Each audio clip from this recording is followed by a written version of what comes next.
Time for Wellness Wednesday, brought to you by Elevate Women's Health Center in Port Perry and chiropractor Shawna Dingman, Port Perry's only chiropractic and functional healthcare center focused on women, children, and babies.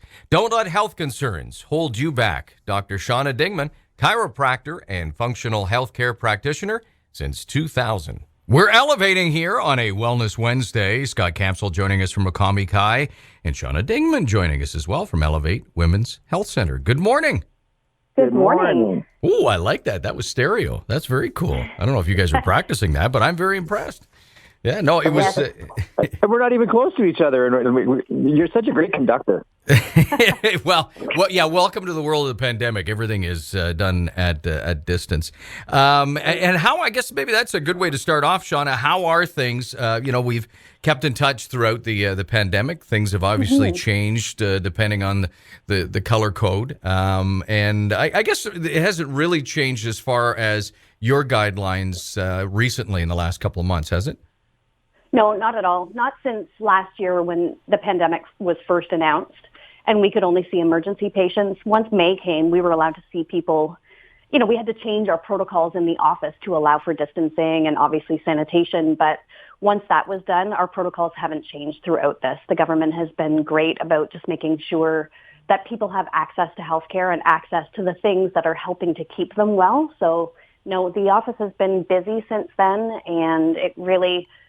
that hasn't changed. It's been very busy, and I think there are just a lot of people who are interested in making sure that they're doing as much as they can for their own wellness. So right, and I guess that was where I was going to lead into a question. You haven't changed because you've been following those protocols, but as far as those people coming through the door, have you noticed a change maybe emotionally or how they feel in dealing with the pandemic and being able to come into your office? Yeah, people are really grateful for sure that, especially in the beginning, we had a lot of people just express how thankful they were that we were open, that they could come and see us. I think now, for most people, to be honest, it seems a bit more business as usual. Like, we're pretty used to the changing colors based on the numbers that are going on, and everybody seems to be pretty routine in the way they do their work now and the way they manage their kids and the way they manage their own personal appointments and all that. So I don't actually find there's any blips in my practice when we go from different color zones at all. As far as people's mental state, I think it depends on when you ask. Right now, it's sunny. We've got this beautiful spring weather, so people are in a great mood. But I would have said 2 weeks ago, people are really at their tipping point. They're tapping out. They've had enough. Yeah. So, now, and they may not be getting proper sleep. And that's what we're going to talk about today and kind of literally aligning things and the neck. Now, you've been looking and there's a recent study out. You said there could be a connection between sleep apnea and snoring and the alignment of your neck and spine. Is that right? Yeah. And this is really cool. Sleep is one of those real pillars of health. When we talk about, there are only a few core problems that people can have in their health. It can be the way they manage their nutrition. It can be lack of movement. Lack of sleep is definitely one of them. And so anything that has anything to do with sleep is a really big deal right now. So this study came out they were specifically looking at how the structure of the cervical spine or the neck affects sleep apnea syndrome, and snoring is part of that. Now, not everybody who snores has sleep apnea, but snoring is often a really common part of sleep apnea. And sleep apnea, if you're not sure what that is, it's defined as a repetitive collapse of the upper airway during sleep. So when people are sleeping, they literally stop breathing. And people can have it in varying degrees, but people who have really severe sleep apnea, their health really declines because they're essentially deoxygenating their brain. They're not getting enough oxygen to their brain, and so their brain can't possibly function normally, and they're in a chronic state of tiredness. So this is a really cool and very relevant study. They looked at different things that could potentially affect sleep apnea. So you can imagine that your body mass index, right? How big you are, whether or not you're obese, for example, does that affect it? Your sleep position. Everybody probably knows if they have a snoring partner that if you tell them to roll over on your side, it often makes it better. So they were looking at some of these different things, and they x-rayed people's spines to see what are the different angles of the spine in people who have it severely and how does it affect it. And the most significant impact on factors that affected sleep apnea was the actual structure of the cervical spine. So if I look at you from front to back, Dan, your spine should be as straight as the pen I'm holding right now that you can't see. But from the side, if I did an x-ray of your spine, you should have these beautiful C-shaped curves. So your neck should have a beautiful C-shaped or banana-shaped curve when I look at it from the side. So they x-rayed these people and they measured the angle of that curve. And what they found was that people who had lost their curve from the side, where they had very straight spines, not just from the front, but from the side as well, they were much more likely to have severe sleep apnea than people who had a normal or near normal curve. And Now, I love that. would this be something somebody would be born with and that would naturally occur, or is this something that could occur over time? And I'm wondering about the age groups that they x-rayed. Excellent question. So these were all adults that they were x-raying. There were no children included in the study, but in my office, we see so many children, and I do x-ray a lot of the children because they're coming in with specific, let's say, red flags that make me wonder, okay, what's going on in the structure of their spine? So a lot of people do ask that, am I born with this? The thing is, how often do we x-ray a baby?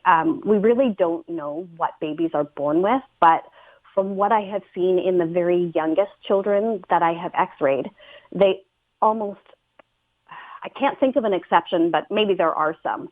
I've never seen a small child that doesn't have a C-shaped curve in their neck. I think for the most part, we are all born with spines in the way that they're kind of engineered. It's what happens as we grow up, and especially once kids hit that, I would say 10 to 12 age range, that's where I'm seeing the biggest changes right now. And then if you start to lose that curve and then hit puberty, it just accelerates that loss or the changes in the structure.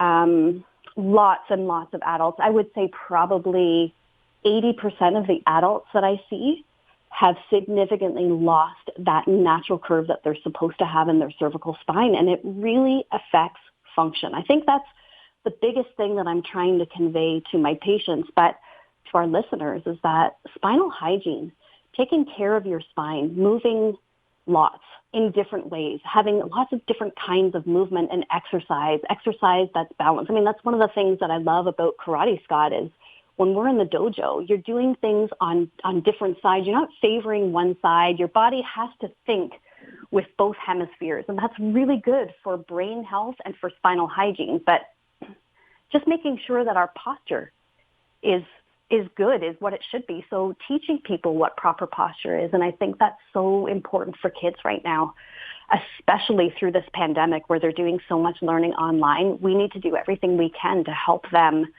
have good posture as they're online or using their devices so that they understand this really does change the structure of their spine if they're not doing it right. Well, and I was just going to ask that. Do you think that that's increased now because of cell phone use and kids looking down towards their screens all the time? Huge. I started practice 21 years ago, and it would be very rare back, say 2 decades ago, that I ever saw a child with structural changes in their spine. We'd see kids with scoliosis, that sort of S or C-shaped curve when you look at them from the front, but I can't remember ever seeing a child that had lost that side curve that they're supposed to have. Now, I should go back through the data in my office and actually look at the x-rays that I've done over the last 5 years and count. But I would bet it's close to 50% of the kids. And I'm looking at kids that are young, 8, 10 years old. I mean, I x-ray kids who are younger than that too, but I would say a 10-year-old child, it doesn't surprise me anymore when I see a child who has, they have that head forward and that loss of cervical curve now. And I really attribute it.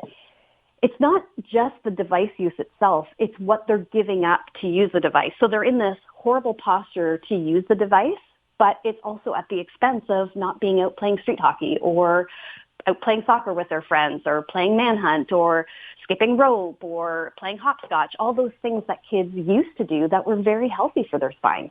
Does it come down to just movement, or is there certain movements that we should be encouraging? That's a great question. I think it mostly does come down to movement and just encouraging lots of movement. I mean, when you look at a baby or a toddler, they're always in motion, right? You don't have to tell them to move. They just naturally do it. As human beings, we are designed for movement. But then as they get older, and I notice it in my youngest son, Cole, is 13 now. He's in grade 7. And I asked him yesterday, because it was such a beautiful day, I said, so what did you guys do at recess? And now they're kind of standing around or they're sitting against the wall of the school playing Among Us together on their phones. Whereas last year, if I had asked them this, they'd be out playing Capture the Flag, Manhunt, and maybe COVID has something to do with that because they're not allowed to do those things. So they're just finding the things that they're allowed to do. But I do think that it's very typical at that age that kids they stop moving. So encouraging them to be in any kind of activity, I think is really good. And I don't think it has to be a specific kind of activity. Just get out and exercise, get out and play. And we as adults, making sure that we take care of that bowling ball that we're carrying around every day, which is pretty heavy. But what I guess the bottom line in all of this is, if you are experiencing something like this, there is help, and that could be a chiropractor. For sure. And I want to be clear, chiropractic is not a cure for sleep apnea or snoring. I just think that this study really highlights there are things that are in your control, and how you deal with your health is really one of them. So yes, going to see a chiropractor and making sure that your joints are all in alignment and moving properly is so, so important, and we can definitely help with that. But more than anything, just try and make sure you're making the time for yourself to do all things that are healthy, and movement is definitely one of them. Lots of it. Well, we do have to get moving in more ways than one. And Shawna, if somebody is interested in talking to you, how can they get a hold of you? They can go to our website, elevatewomenshealth.ca. They can find me on Facebook. I've got a business page. It's Elevate Women's Health. And you can find me on Instagram. Same thing, Elevate Women's Health. That is awesome. We want to thank you for spending time with us. And hey, you never know. Someone out there may, I never thought about that. And it might be an avenue that they can take to try and help out. And I love what you said about spine health. Never thought about spine health before. I'll be honest with you. Because you don't think about things like that. You think about brushing your teeth and things like that. Right. But some of those little red flags that maybe we should check before it becomes too big an issue as we get older. When somebody told me I'd lost my curve, I never really realized what they were talking about. No, I do. You thought they were talking baseball, did you? Yeah, well, I guess, yeah. And so many other things. Yeah. Well, on that note, we'll wrap things up here, Scott. Listen, Shawna, Scott, thanks for joining us. Thanks for having me. Take care. Thank you for being had. That's one of my favorite lines. Yeah. And Scott, you'll be had next week? Absolutely. Okay. Wouldn't miss it. Talk to you later. Bye-bye. Take care. Bye. Wellness Wednesday, Shawna Dingman. She's a chiropractor with Elevate Women's Health Center in Port Perry. That is her practice. And Scott Campsall from Okami Kai